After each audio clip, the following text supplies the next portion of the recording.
बच्चों 100 शब्द प्रति मिनट गति का डिक्टेशन दे रहा हूँ। डिक्टेशन में आने वाले जो वाक्यांश हैं उनको घेरा करके बताया है। अच्छा, दूसरा ये बात बताना चाहता हूँ, जो बच्चे मेरी शॉर्ट हैंड क्लास लेना चाहते हैं वे मुझसे जुड़ सकते हैं। बच्चों की काफ़ी डिमांड के बाद में ये शॉर्ट हैंड क्लास शुरू कर रहा हूँ। 1 तारीख से मेरी क्लास शुरू होगी। जो भी बच्चा इस शॉर्ट हैंड क्लास में भाग लेना चाहता है वो मुझे मोबाइल नंबर 9414842949 पर संपर्क कर सकते हैं। Yes, dictation start. 7 बड़े देशों की शिखर बैठक हर वर्ष की भांति कामकाजी और आपसी समझ बढ़ाने वाली है। बैठक के बाद जारी बयान यह दर्शाता है कि शिखर बैठक में विश्व की करीब करीब सभी प्रमुख समस्याओं पर विचार हुआ और 7 देशों ने उन समस्याओं पर एकमत होकर अपनी नीति स्पष्ट की। भले ही आज वैसी समस्याएं नहीं हैं जैसी कि कुछ वर्ष पूर्व अंतर्राष्ट्रीय राजनीति के खेमों में बटे होने के समय थी, जिनमें बड़े औद्योगिक राष्ट्रों के लिए एकमत कार्यनीति का निर्धारण जरूरी था। फिर भी इस परंपरा का निर्वाह करते हुए बिना किसी अपवाद के हर वर्ष बड़ी ताकतों की शिखर बैठक का होना बहुत महत्वपूर्ण है। इसका एक कारण इन बैठकों में आर्थिक मुद्दों को प्राथमिकता दिया जाना भी है। इससे इन देशों को अपनी नीतियों के समन्वय और आपसी समझ का दायरा बढ़ाने का अवसर मिलता है। आर्थिक हितों को लेकर समूहबद्ध होने के जो भी अन्य प्रयास हुए हैं उनमें कोई ऐसा नियमित नहीं हो पाया है।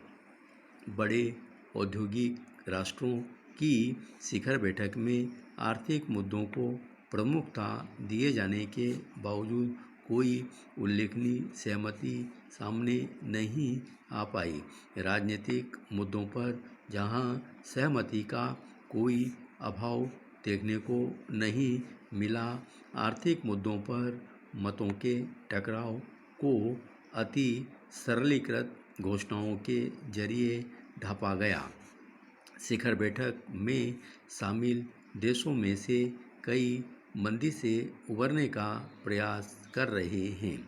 बैठक के बाद जारी बयान में मंदी से उबरने और अर्थतंत्रों में गतिशीलता लाने की बात कही गई है, किंतु उसके लिए किए जाने वाले उपायों का कोई उल्लेख नहीं है।